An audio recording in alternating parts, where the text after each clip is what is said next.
এভাবেই হয়ে যায় বিয়ে। না, সৌন্দর্য ভিআইপি এলাকার বিল্ডিংয়ের ভিতরে যে গাছগুলো দেখা যায়, এভাবেই গাছগুলো সুন্দর করে বসিয়ে দেয়। খুব চমৎকার করে আমাদের মহামান্য ভাইটি মাটি কেটে কেটে খুঁচিয়ে সুন্দর করে বসিয়ে দিল।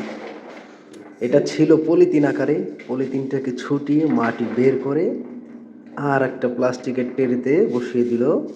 এরপরে পানি দিয়ে দেবে, উপরে গুড়ি গুড়ি পাথর দিয়ে দেবে, এটা বেস্ট ডেকোরেশন হয়ে যাবে। এই যে গাছ বসাই দিল, মাটি দিল, এরপরে এই সমস্ত ভিআইপি বিল্ডিংয়ের ডেকোরেশনের জন্য ব্যবহার করে। এরপরে পাথর দেবে, পাথরের পরে পানি দেবে। ও যে সাদা পাথর, এটা হলো ডেকোরেশনের জন্য। ভাই কিন্তু অনেক বছরের অভিজ্ঞ, ঠিক আছে, অনেক বছরের অভিজ্ঞ। গাছ কিভাবে তরুতাজা করতে হয় সে বিষয়ে পিএইচডি করা লোক বলা যায়। ভাই এগুলো কি ছোট ছোট তাল গাছ নাকি? আসলে এটা তাল গাছই কয় নাকি অন্য কিছু? মানে ওই তালের আঠি দিয়েই বানানো হয়েছে। মারাত্মক কথা। মানে তালের আড়ি যত বড়, গাছ কিন্তু সেই তুলনামূলক আমার কাছে ছোট মনে হইতেছে। বুঝছি বুঝছি। এই যে এইটা তো বেশি বড় হবে না, সাইজ মনে হয় একই রকম থেকে যাবে, তাই না? মানে ওই পানি দিয়ে কোনো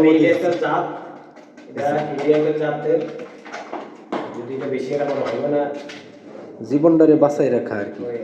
মানে বেশি মাটি কম থাকলে তো আর গাছ মোটা হয় না বেশি, হয়তো তাজা থাকে। এই মাটিতে তো কোনো সার টার দেওয়া লাগে না, লাগে এমনি পানি আর উপরে ডেকোরেশনের লেগে পাথর আর হলো সৌন্দর্যের জন্য যেটা বলা হয়। যাই হোক, আপনাদেরকে দেখাইলাম। আপনারা বাসা বাড়ি সুন্দর সুন্দর জায়গায় এভাবে গাছগুলো নিজেরা পরিচর্যা করতে পারবেন। আজকে দেখে, আমার ভিডিও দেখে শিখে লাইক কমেন্ট শেয়ার করে দিবেন। যদি উপকারে লাগে সেই ক্ষেত্রে, উপকার না হইলে প্রয়োজন নাই। এই যে দেখেন পানি দিচ্ছে, আবার অতিরিক্ত পানিও দেওয়া যাবে না, পরিমাণ মতো অল্প পানি। এরপরে হয়তো পাথর দেওয়া হবে, সাদা পাথর। এগুলা কি কেজি হিসাবে কিনে আনেন নাকি? বস্তা হিসাবে, মন নাকি? তাতে পরে কত? 50 কেজি।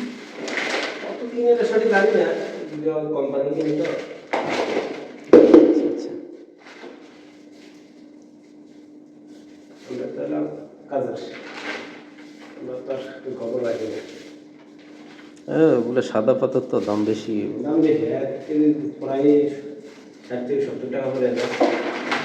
এখন তাল গাছগুলো বসাবে।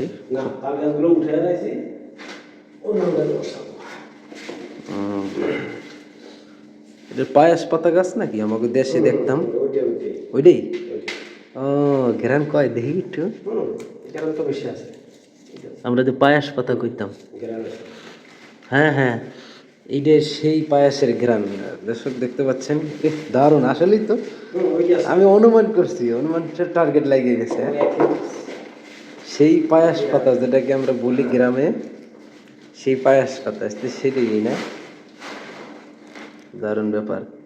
এটা আমার নানাগো বাড়িতে ওই যে মানে এক সাইডে লাগানো ছিল, মাঝে মাঝে ছিঁড়ে আইনা দিত, তো বুঝতাম না, পরে জানছি যে এটা পায়াস পাতা। তো এইটার মতোই মনে হইল। এটা পায়াসের মধ্যে দেয়, সিন্নির মধ্যে দেয়, পোলাও, মানে পোলাওর মধ্যেও দিতে পারে, যে কোনোটাই ভালো ঘেরানের কাজ করে। বুঝতে একেবারে পোলাও চাউলের কাছাকাছি ঘেরান, কিন্তু মানে ওই লেভেলের ঘেরান। অবাক হয়ে যাওয়া।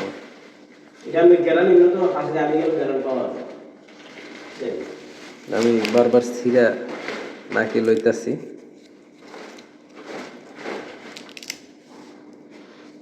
অসাধারণ, মনে হয় পোলাওর ঘেরান পেতেছি। এই যে দেখতে পাচ্ছেন কিভাবে গাছগুলো আপনারা ছাড়াবেন। এই যে দেখেন,